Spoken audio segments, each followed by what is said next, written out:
का। पूरा विजुअल्स हमारे पास है, पूरा वीडियो हमारे पास है कि किस तरीके से विनोद किशोर और ममता देवी के उकसावे पर नवीन पांडे जो रजरप्पा थाना प्रभारी हैं, उन्होंने लाठीचार्ज करने का आदेश दिया। उसका हमारे पास क्लियर वॉइस रिकॉर्डिंग है, क्लियर विजुअल रिकॉर्डिंग है। उसके बाद जब मेरे माथे पर चोट आई, जब परिजनों के ऊपर लाठीचार्ज हुआ, जब डेड बॉडी का अपमान हुआ, तब जाके वहां संथाली भाई, मांझी भाई, जो आदिवासी भाई थे, जो झारखंडी हितों की सम्मान करते हैं, वो भाइयों ने उग्र होकर प्रदर्शन किया है। देखिए, मेरे माथे पर चोट लगी है, मेरे पीठ पर चोट लगी है, हाथ पे चोट लगी है, सीने पे लाठी से मारा गया है, कमर पर मारा गया है। मेरी हालत ऐसी कर दी गई थी। नवीन कुमार पांडे और ममता देवी लगातार पुलिस कर्मियों को अपील कर रहे थे और लाठियां बरसा रहे थे कि मारो इसको, जब तक ये मर नहीं जाता है तब तक मारो। जब मेरा सर फट गया, खून से मेरा सर भीग गया, लाल लाल हो गया, लहूलुहान हो गया, तब उन्होंने बोला कि चल मार, तब तक इसको मारो जब तक मर के। जायज मांगों को दबाने के लिए विनोद किशोर और ममता देवी, बताइए, अभी राहुल गांधी ने पूरे भारत में न्याय यात्रा निकाला और इन्हीं साइकिल से कोयला ठेल कर ले जाने के साथ में राहुल गांधी ने फोटो खिंचाया। क्या मतलब था कि हम इनका समर्थन करते हैं, और उसी पार्टी की कांग्रेस नेत्री उनके खिलाफ साजिश रचती है, लीपापोती करती है। बजरंग महतो फेसबुक पोस्ट में लिखते हैं कि अज्ञात वाहन की चपेट में आकर मौत हुई है, और उन्हीं की पत्नी कांग्रेस नेत्री सीएम को दिखावा में लेटर लिखती है कि पुलिस के सीधी चपेट में। तो ये दोगला रवैया पूरे रामगढ़ की जनता देख रही सकते हैं। अभी हमारे साथ मौजूद है केंद्रीय प्रवक्ता रामगढ़ जिला के संतोष महतो जी, और जैसा कि आप लोगों को पता होगा कि 5 तारीख को गोला थाना में जो इनके ऊपर लाठीचार्ज हुआ था, जिसके बाद ये गंभीर रूप से घायल हो गए थे और इन्हें रिम्स अस्पताल में भर्ती कराया गया था, और उसके बाद अभी ये इलाज करा के घर वापस आए हैं। तो तमाम चीजों को हम लोग जानेंगे इस वीडियो के माध्यम से कि क्या कुछ इनके साथ हुआ था उस दिन। घटनाक्रम को हम लोग इस वीडियो के माध्यम से जानने का प्रयास करेंगे। संतोष दा, पहले आपको जोहार रहेगा। आपके चैनल के तमाम दर्शकों को झारखंडी जोहार। कैसा है आपका अभी, तबीयत कैसा है? अब मैं बेहतर फील कर रहा हूं। कल तक कमजोरी थी, ब्लड ज़्यादा बह गया था, जिसकी वजह से कल तक अनकॉन्शियस जैसा महसूस हो रहा था, खड़ा हो रहा था तो बेहोशी जैसा हालत था, लेकिन अब कंपैरेटिवली सुधार है और अब मैं राहत महसूस कर रहा हूं। संवैधानिक तौर पे आप लोगों ने अपने मांग को रखा था, रोड को, जैसा कि कहा जाए कि रोड भी जाम हुआ था और थाना का गेट के बाहर में आप लोगों ने काफी देर से जाम किया हुआ था। उसके बाद आप लोगों ने जो भी मांग था उसको रखा था। उसके बावजूद ऐसा क्या हुआ कि प्रशासन के लोगों ने आपके ऊपर लाठियां बरसाई और इतनी ज्यादा आपको चोट आई कि आपको रिम्स रेफर करना पड़ गया? सबसे पहले तो ये बताना चाहता हूं कि हम लोग जिस संगठन से बिलोंग करते हैं, ये संगठन क्रांतिकारी टाइगर जयराम महतो का संगठन है, और हमारी 2 विशेषता है। पहली बात कि हम लोग जो भी बात बोलते हैं वो निडर होकर बोलते हैं, बेबाक होकर बोलते हैं, और चाहे जितना भी कड़वा हो, लेकिन सच है तो हम लोग सच को कड़वे तरीके से भी बोलते हैं। लेकिन जो हमारा तरीका होता है वो बिल्कुल संवैधानिक तरीका होता है, लोकतांत्रिक तरीका होता है, और गांधीवादी तरीके से हम लोग सच्चाई को सामने रखने का काम करते हैं। ये जो घटना है, ये घटना ट्राइबल स्टेट झारखंड के लिए, जहां मुख्यमंत्री आदिवासी है, जहां आदिवासियों की सरकार है, और जहां के सरकारें हैं वो तमाम तरीके के दावे करते हैं कि हमारी सरकार की नीतियां, हमारे सरकार की योजनाएं सभी आदिवासियों के लिए है, झारखंडियों के लिए है। 4 तारीख को आदिवासी बहुल क्षेत्र भूभई गांव है, जो कि हेसापोड़ा पंचायत क्षेत्र में आता है, बंदा क्षेत्र में आता है। हेसापोड़ा वहां का एक चर्चित क्षेत्र है। वहां पे 2 आदिवासी युवक अपना घर का जलावन के लिए कोयला लेकर जा रहे थे, और गोला थाना अंतर्गत पड़ने वाले पीसीआर संख्या 9, जिसमें कोई चौबे हैं और कोई एनाम करके शख्स बैठे हुए थे, और भी कुछ पुलिसकर्मी वहां पर बैठे थे। उन्होंने उन आदिवासी युवकों अजित हेम्ब्रम और सागर हेम्ब्रम से 200 रुपए रंगदारी मांगी। बताइए, ये झारखंड जैसे राज्य के लिए अभिशाप है कि नहीं है? हम अपने खेत से, हम अपने जमीन से कोयला निकाल रहे हैं अपने घर का चूल्हा जलाने के लिए, लेकिन पुलिस हमें परेशान कर रही है और रंगदारी हमसे ही ले रही है। युवकों ने जब विरोध किया कि हम रंगदारी क्यों दे, तब पीसीआर के लोगों ने उनको धक्का मारा और उनके मोटरसाइकिल को सीधी टक्कर दे दी, जिसके वजह से 17 वर्ष के अजीत हेम्ब्रोम की तत्काल घटनास्थल पर मौत हो गई, और 29 वर्ष के सागर हेम्ब्रोम की इलाज के क्रम में मृत्यु हो जाती है। पुलिस की बेहूदगी, पुलिस की बेशर्मी देखिए कि उन लोगों को मरने को छोड़कर वो भागे भागे, आज भी पीसीआर का आगे का बम्पर का टुकड़ा वहीं घटनास्थल पर मौजूद है और ग्रामीणों ने, प्रत्यक्षदर्शियों ने देखा है कि पीसीआर संख्या ने ही दो युवकों को जानबूझकर चपेट में लिया और उनकी हत्या की है। इस हत्या की लीपापोती करने के लिए रजरप्पा थाना प्रभारी और पूरा पुलिस महकमा, गोला थाना प्रभारी और पूरा उनका टीम लग गया। आखिर मैं ये सवाल पूछता हूं कि अगर ये सड़क दुर्घटना हुई थी और पुलिस प्रशासन इसको सड़क दुर्घटना मान रही थी, तो उस दिन गोला थाना में 1000 की संख्या में पुलिस बल की नियुक्ति क्यों की गई थी?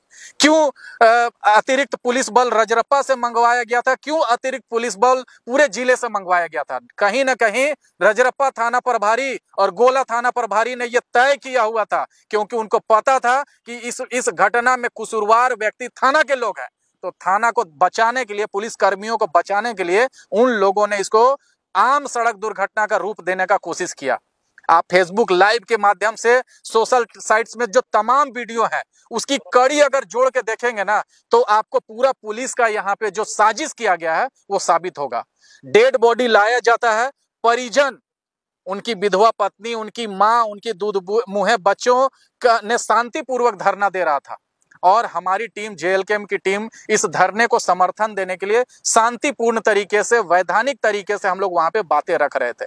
हमारी मांग थी कि पीसीआर वैन में जितने पुलिसकर्मी थे उनके ऊपर प्राथमिकी दर्ज की जाए, हत्या का केस उन पर चले, साथ ही साथ उनको उचित मुआवजा मिले और दोनों आदिवासी पीड़ित परिवार के मृतकों को के जो आश्रित हैं उनको सरकारी नौकरी मिले। यही 3 प्रमुख मांगों के साथ हम लोग शांतिपूर्ण तरीके से प्रदर्शन कर रहे थे, अपनी बातें रख रहे थे।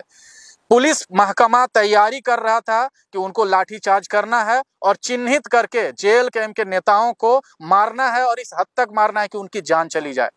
वीडियो में आप साफ देखेंगे कि इस मामले की लीपापोती करने के लिए कांग्रेस नेत्री ममता देवी और जेएमएम के नेता जो अपने आप को आदिवासी हितैषी बोलते हैं, विनोद किस्कू, स्पॉट पे पहुंचते हैं और संथाली भाषा में वहां जो परिवार के लोग थे, जो पीड़ित परिवार के लोग थे, उनको बरगलाने का रूपरेखा तैयार करने लगते हैं। लेकिन उनको अंदाजा नहीं था कि वहां जो बैठे हुए लोग थे, जो मृतक के परिजन थे, वो भी संथाली भाषा बहुत तरीके से जान रहे थे। इसी बीच विनोद किस्कू मुर्दाबाद और ममता देवी का मुर्दाबाद का नारा परिजन के आश्रित लोग ही, जो मृतक के आश्रित लोग हैं, उनके द्वारा लगाए जाने लगा। स्वाभाविक सी बात है भाई, आप नेता हैं, आप अगर जनता के मुद्दों के साथ खड़े रहेंगे तो आपको जिंदाबाद मिलेगा, अगर आप जनता के खिलाफ काम करेंगे तो आपको मुर्दाबाद मिलेगा। लेकिन हमें यह समझ में नहीं आया कि विनोद किस्कू और ममता देवी के साथ नवीन कुमार पांडे यानी रजरप्पा थाना के प्रभारी और अभिषेक प्रताप यानी गोला थाना के प्रभारी के साथ क्या साठगांठ है, क्या लेन देन का रिश्ता है कि इन आदिवासी युवकों के लाश पर उनको राजनीतिक रोटी सेकना था। वो मुर्दाबाद के खिलाफ लाठीचार्ज का आदेश देते हैं। बताइए, भारत का संविधान, इस गांधी का देश का संविधान में कहां पे लिखा हुआ है कि आपका घर का बच्चा मर गया है, आपका पति मर गया है, आपका बेटा मर गया है और आप धरने पर भी नहीं बैठ सकते हैं, आप अपनी जायज मांगे भी नहीं रख सकते हैं। लेकिन इनके जायज मांगों को दबाने के लिए विनोद किस्कू और ममता देवी, बताइए, अभी राहुल गांधी ने पूरे भारत में न्याय यात्रा निकाला और इन्हीं साइकिल से कोयला ठेल कर ले जाने के साथ में राहुल गांधी ने फोटो खिंचाया। क्या मतलब था कि हम इनका समर्थन करते हैं और उसी पार्टी की कांग्रेस नेत्री उनके खिलाफ साजिश रचती है, लीपापोती करती है। बजरंग महतो फेसबुक पोस्ट में लिखते हैं कि अज्ञात वाहन की चपेट में आकर मौत हुई है और उन्हीं की पत्नी कांग्रेस नेत्री सीएम को दिखावा में लेटर लिखती है कि पुलिस के सीधी चपेट में। तो ये दोगला रवैया पूरे रामगढ़ की जनता देख रही है कि किस तरीके से आदिवासी जो समाज है, आदिवासी के युवक जो हैं, उनकी कीमत 1 रुपया नहीं है, 98 नहीं है। इसीलिए बोल रहा हूं क्योंकि जब हम लोग मुआवजे की बात करने लगे, जब हम न्याय दिलाने की बात करने लगे, तो विनोद किस्कू, ममता देवी और जो सांडिल्य जो वीडियो है, गोला वीडियो, और एक और जो सीओ है, उन लोगों ने कहा कि भाई ये आम सड़क दुर्घटना है, उसके तहत 1 लाख रुपए हम सरकारी प्रावधान के साथ जो मुआवजा है वो देंगे और अंबेडकर आवास देंगे, विधवा अवस्था पेंशन तत्काल स्वीकृत करते हैं। बताइए, तो इसका मतलब कि जो सरकारी प्रावधान के तहत है वही सुविधा, वही राहत सामग्री अगर आप दे रहे हैं, इसका मतलब राज्य में आदिवासी के मौत की कोई कीमत नहीं है। अच्छा, आपने जैसे बताया कि विनोद किशोर और ममता देवी दोनों वहां मौजूद थे, तो जब लाठीचार्ज हुआ तो आप ही के ऊपर लाठीचार्ज क्यों हुआ? ममता देवी के ऊपर भी लाठीचार्ज होना चाहिए, बिल्कुल होना चाहिए था, ऊपर भी होना चाहिए, बिल्कुल होना चाहिए था। अगर वो आदिवासी हितैषी हैं और मृतक के परिवार के साथ अगर खड़े हैं तो उनकी मांगे और हमारी मांगे एक होनी चाहिए थी। उस हिसाब से अगर प्रशासन वहां प्रदर्शन कर रहे लोगों पर लाठीचार्ज कर रही थी तो ममता देवी के ऊपर भी लाठीचार्ज होना चाहिए था, विनोद किस्कू के ऊपर भी लाठीचार्ज होना चाहिए था। सिर्फ और सिर्फ जेल कैंप के नेताओं को चुन चुन कर और सर पे वार करने का क्या मतलब समझा जाए? ये सर जानलेवा हमला हुआ है। ये जानलेवा हमला है और वीडियो है, फुटेज है, जिसमें साफ साफ ये सुनाई पड़ता है कि ममता देवी और विनोद किस्कू बोल रहे थे कि भागो यहाँ नहीं तो मारेंगे। हमने देखा था आप लोगों को कुछ मैंने कहा जाए तो गलत सलत बातें भी बोल रहे थे, अंगुली भी आप लोगों को दिखाया जा रहा था। बताइए, 2019 के चुनाव में एक तरफ वो टैग लेके चल रही थी आंदोलनकारी नेत्री, बच्चे को गोद में लेकर चुनाव प्रचार कर रही थी, जेल के सलाखों का फोटो वायरल किया जा रहा था, संवेदना जगाई जा रही थी। लेकिन आज एक साथ दो आदिवासी युवकों की मौत हो जाती है, तब इनकी संवेदना कहां मर जाती है, इनकी संवेदना कहां खो जाती है? इसका मतलब अगर आपके साथ कुछ गलत होता है तब आप रोएंगे, लेकिन दूसरे के साथ अगर कुछ गलत होता है तो आप वहां पे मॉडलिंग करेंगे। बताइए, इनको सरकारी अतिथि के जैसा थाने के अंदर में बैठाया जा रहा है। भाई, आप जनप्रतिनिधि हैं, आपको जनता के साथ खड़ा होना चाहिए, ना कि पुलिस प्रशासन और जो आरोपी हैं, जो जिन लोगों की वजह से दो आदिवासी मासूम युवकों की मौत हुई है, उनके साथ आप खड़े हैं, उनके साथ हंसी ठिठोली कर रहे हैं और रात का अंधेरा होने का इंतजार कर रहे हैं कि रात के अंधेरे में इनके ऊपर लाठियां बरसाई जा सके। तो ये तो चल रहा है यहाँ पे, ये है झारखंड राज्य में आदिवासी सरकार का ये असली रूप है। क्या कहिएगा दादा, आप ही के क्षेत्र के वर्तमान के मुख्यमंत्री हैं और इस तरह से पुलिस का मनोबल बढ़ा हुआ है, खास करके देख रहे हैं रामगढ़ विधानसभा क्षेत्र में, और आए दिन कोयले का इतना अवैध खनन हो रहा है, उसके बावजूद भी शासन प्रशासन चुप है। और कोई आदमी यदि घर में अपना जलाने के लिए कोयला लेके आता है तो उसके ऊपर इस तरह से व्यवहार किया जाता है। हमने ये आरोप भी लगाया कि जो लोग हाईवा से कोयला चोरी कर रहे हैं, जो लोग ट्रक से कोयला चोरी कर रहे हैं, वो लोग थाने के अंदर बैठे हुए हैं, और जो लोग अपने जमीन से, अपने नदी से, अपने खेतों से कोयला निकालकर अपना घर का चूल्हा चौका जला रहे हैं, उसके ऊपर आप केस कर रहे हैं, उनसे आप रंगदारी वसूल कर रहे हैं। अरे भाई, पूरे रामगढ़ को पता है, हेसापोड़ा में जाके पता करिए, चितरपुर में पता करिए, माइल में पता करिए, आप भूभई में, सुतरी में, खोखा बंदा में पता करिए, कोयला का अवैध कारोबार आप मनुआ, फुलसरा, सिरका, अरगड्डा तरफ देखिए। आज तक के झारखंड इतिहास में पूरे रामगढ़ जिले में इतना अवैध कोयला का कारोबार नहीं हुआ था जितना विगत 1-2 साल के अंदर में यहाँ पे चरम पे है।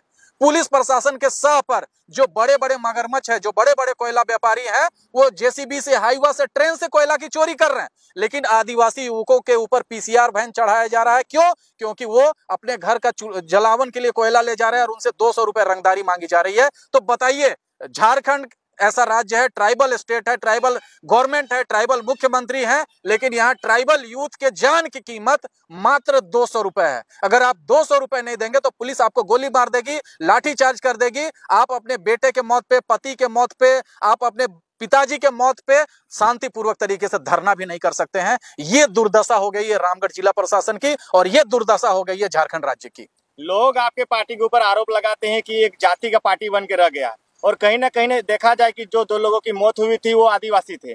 जो लोग ये आप लोगों के ऊपर आरोप लगाते हैं आदिवासी की पार्टी है, आदिवासी महतो की पार्टी है, तो जब आदिवासी लोगों के साथ इस तरह की घटना होती है तो आदिवासी जो नेता है वो क्यों नहीं आए उनको समर्थन करने के लिए? देखिए, उनका जवाब स्पष्ट है।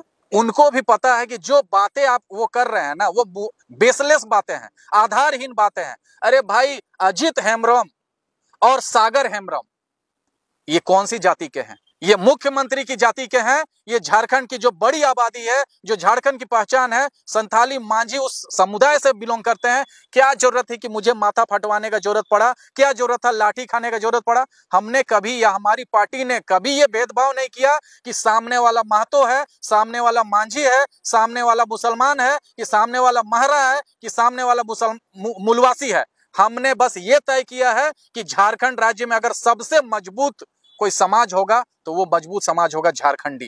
पूरा झारखंड के लोगों के लिए हमारा पार्टी लड़ रहा है। हमारे टाइगर जयराम महतो की पार्टी पूरे समाज के लिए, सर्वहारा समाज के लिए लड़ाई लड़ रही है। आप गिरिडीह लोकसभा के अंतर्गत एक तेलो प्रखंड पड़ता है, तेलो क्षेत्र पड़ता है, वहां एक आबादी महतो की नहीं है, लेकिन आप वहां पे बूथ पे देख लीजिए, सबसे ज्यादा वोट उनको जेएलकेएम पार्टी को उन्होंने दिया है, जेबीकेएसएस के प्रत्याशी को दिया है। इसी से साफ साबित होता है कि विपक्षियों के पास कोई मुद्दा है नहीं। जेएलकेएम जिस तरीके से मुखरता से, बेबाकी से स्थानीय नीति की बात कर रही है, झारखंडियत की बात कर रही है, नियोजन नीति की बात कर रही है, खनन नीति की बात कर रही है, कृषि नीति की बात कर रही है, तमाम नीतियों की बात कर रही है, इनको मालूम है कि इनकी राजनीतिक दुकानदारी अब बंद होने वाली है। इसलिए इस तरीके का अनर्गल आरोप लगाते हैं। गोला में जो घटना हुई, लगातार 2 घटनाएं हुई, उनके साथ कौन से पार्टी के लोग खड़े रहे? और सिर्फ कहें तो जो समाज का हित चाहते हैं, जो झारखंड का हित चाहते हैं, जो जेबीकेएस के साथ जुड़े हुए हैं, जो जानते हैं कि कौन सी पार्टी मुद्दों की बात करती है, वही लोग खड़े थे।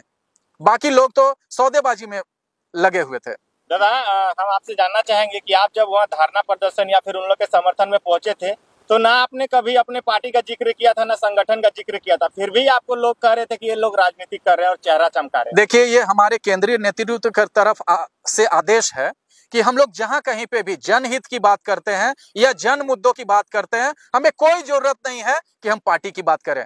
पूरा भाषण या पूरा बातचीत हमने अलग अलग चैनल में दिया हुआ है, फेसबुक लाइव में जुड़े हुए थे, आप तमाम विजुअल्स में आप देख लीजिए। हमने कहीं पे भी टाइगर जयराम महतो का नाम नहीं लिया, कहीं पे भी हमने जेएलकेएम का नाम नहीं लिया। हमने सिर्फ और सिर्फ बात की कि अजीत हेम्ब्रम की मौत हुई है, सागर हेम्ब्रम की मौत हुई है, उनको न्याय मिलना चाहिए, उनके मृतकों को न्याय मिलना चाहिए, उनको उचित मुआवजा मिलना चाहिए और उनके आश्रितों को सरकारी नौकरी मिलना चाहिए। यही 3 प्रमुख मांगों को लेकर हमारा शांतिपूर्ण धरना वहां पे चल रहा था। संतोष भाई, ये बताइए कि जब आप संवैधानिक तरीके से अपनी मांगों को रख रहे थे, तो ये संवैधानिक जब मांग आप कर रहे थे, तो ये लाठीचार्ज में कैसे तब्दील हो गया? जरा इस घटना को क्लियर आप बताइए। आप बताइए, पूरे 24 घंटे बीत चुके थे घटना को, कहां थे विनोद किस्कू और कहां थी ममता देवी? वो तो कह रहे थे विनोद किस्कू की हमारे लोग भी यहाँ मौजूद हैं, इन लोग का समर्थन कर रहे हैं। अगर उनके लोग वहां थे, अगर उनके लोग वहां समर्थन कर रहे थे, तो उनके मृतक के आश्रितों परिजनों की मांग थी कि सरकारी नौकरी दिया जाए, उचित मुआवजा दिया जाए और जो दोषी पीसीआर चालक हैं उनके ऊपर हत्या का प्राथमिकी दर्ज किया जाए। तो इन मांगों के साथ उनके समाज के लोग, उनके पार्टी के लोग क्यों नहीं खड़े हुए? क्यों उनके विरोध में खड़े हुए?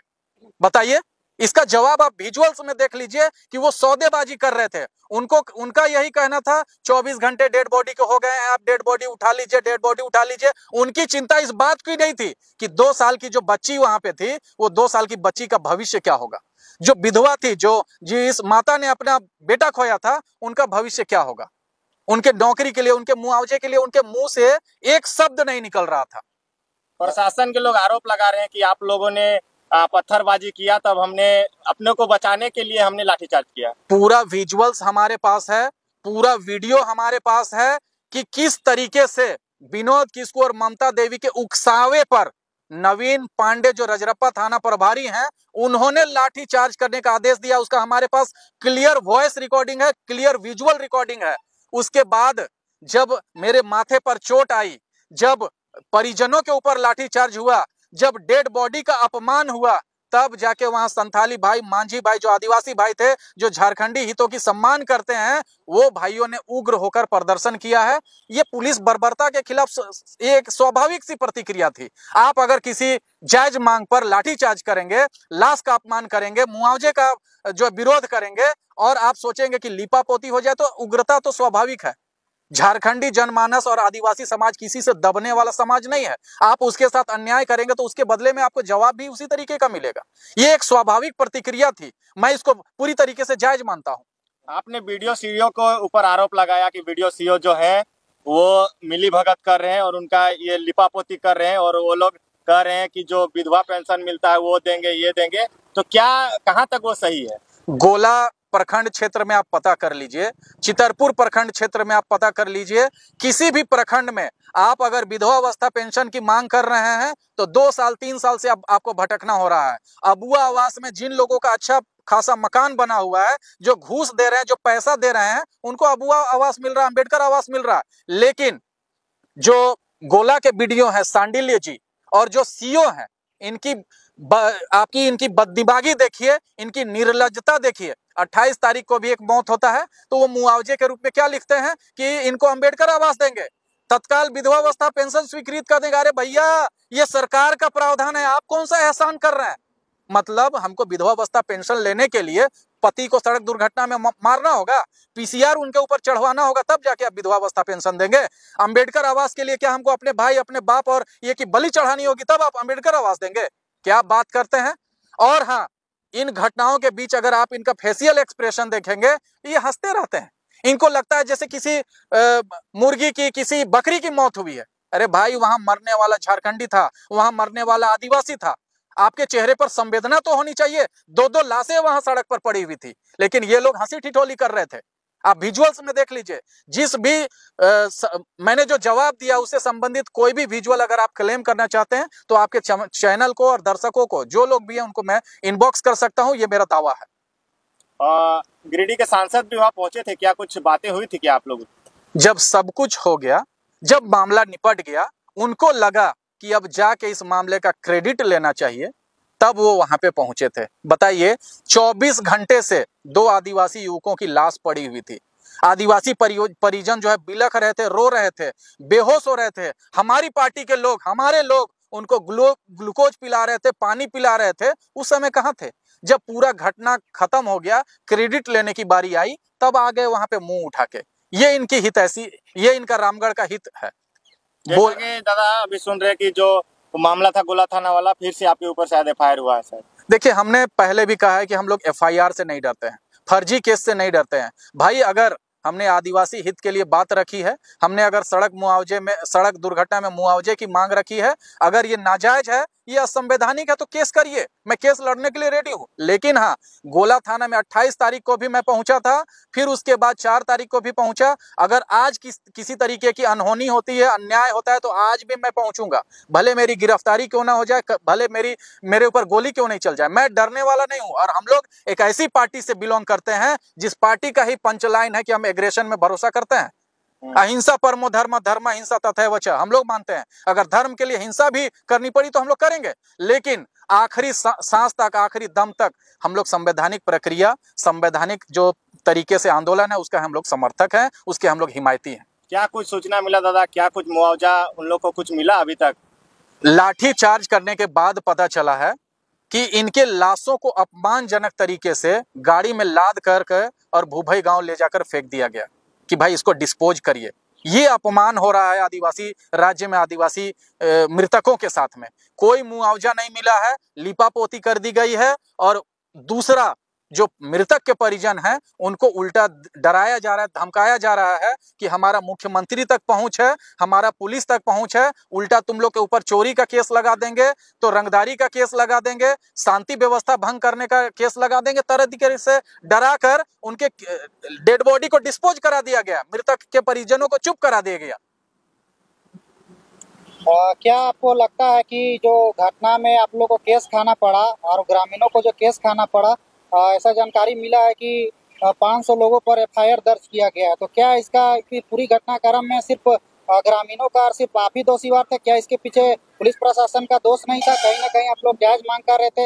यदि समय पर वो लोग मांगों को आपकी मान लेते तो शायद इतना जल्दी जो जाम है वो छूट जाता है और कहीं ना कहीं ऐसी घटना नहीं घटती। अगर एफआईआर में दर्ज है कि 500 लोग थे, इसका मतलब 500 लोगों ने आदिवासी परिवार के इस मुद्दे का समर्थन किया था। 500 लोग अगर उनका समर्थन कर रहे थे, उनके मांगों का समर्थन कर रहे थे, उनके मुद्दे का समर्थन कर रहे थे, भाई मैं मान लेता हूं कि मैं राजनीति करने गया था, लेकिन जो आम ग्रामीण 500 लोग पहुंचे हुए थे, हालांकि ये संख्या 1000 से ज्यादा थी, लेकिन अगर किसी मुद्दे पर 500 लोग, 1000 लोग अगर जुटते हैं तो वो मांग कभी भी नाजायज नहीं होता है, गलत नहीं होता है, असंवैधानिक नहीं होता है। 500 लोगों के मांगों के खिलाफ आपने लाठीचार्ज किया है, इससे साफ पता चलता है कि आपकी मंशा कहीं ना कहीं पुलिसकर्मियों को बचाने की थी और दोषियों को बचाने की थी। दादा, यदि आप लोग सत्ता या फिर पद में आते हैं, आपकी पार्टी इस शासन प्रशासन की व्यवस्था को किस तरह सुधारिएगा?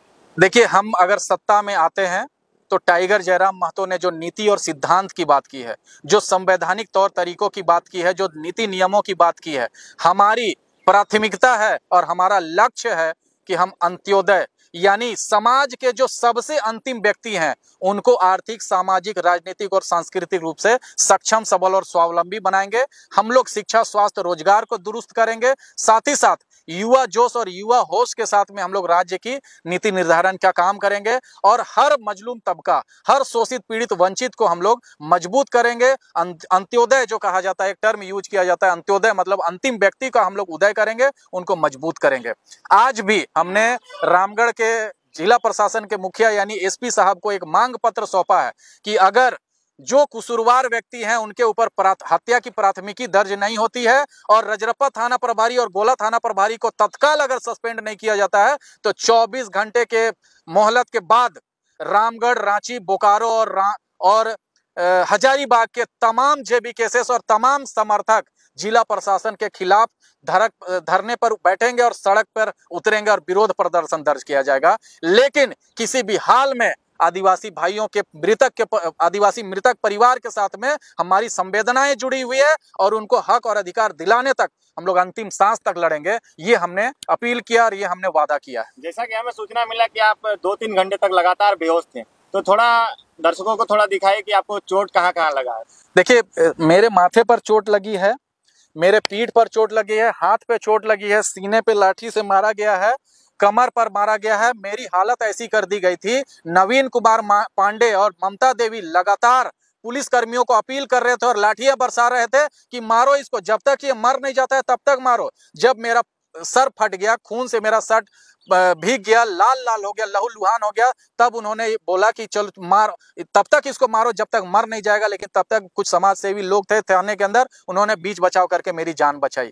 तो आप समझ सकते हैं कि पूरा पुलिस प्रशासन और पूरे राजनीतिक दल के लोग जेल कैंप के नेताओं को टारगेट करके मार रहे हैं ताकि चुनावी जो बिगुल बजा हुआ है, जो विधानसभा चुनाव है, उसमें इनका रास्ता साफ हो सके। लगातार आप लोगों के ऊपर ऐसे एफआईआर केस होते रहेंगे दादा, तो फिर आप लोग चुनाव कैसे लड़िएगा? चुनाव तो हम लोग लड़ेंगे, हम लोग सत्ता परिवर्तन करेंगे। अरे भाई, झारखंड आंदोलनकारियों के केस वापस हुआ ना, एक बार जब हम लोग सत्ता में आएंगे ना तो हम लोग वो तमाम केस जो जनहित के मुद्दों से जुड़े हुए हैं, जो जन मुद्दों से जुड़े हुए, उन केसों को वापस कराने का काम करेंगे। हमारी कोशिश होगी कि किसी भी झारखंड के किसी भी समाज के किसी युवा के ऊपर अगर फर्जी केस किया गया है, किसी आदिवासी के ऊपर फर्जी केस किया गया है, किसी झारखंडी के ऊपर फर्जी केस किया गया है, किसी मूलवासी के ऊपर फर्जी केस किया गया, या झारखंड में निवास करने वाले किसी भी व्यक्ति के ऊपर अगर शासन प्रशासन इस तरीके का फर्जी केस करती है तो वो केस हम लोग वापस करेंगे। चलिए, बहुत बहुत धन्यवाद दादा। आप लोग जिस तरीके से निष्पक्षता से, निडरता से, बेबाकी से चौथा स्तंभ का दायित्व निभा रहे हैं, आप सभी धन्यवाद के पात्र हैं। मैं आप सभी को धन्यवाद देता हूं कि आप लोग इसी मुखरता से हमारा आंदोलन और साथ ही साथ संवैधानिक तरीके से जितने जनहित के मुद्दे हैं उनको प्रसारित करें। सभी को झारखंडी जोहार।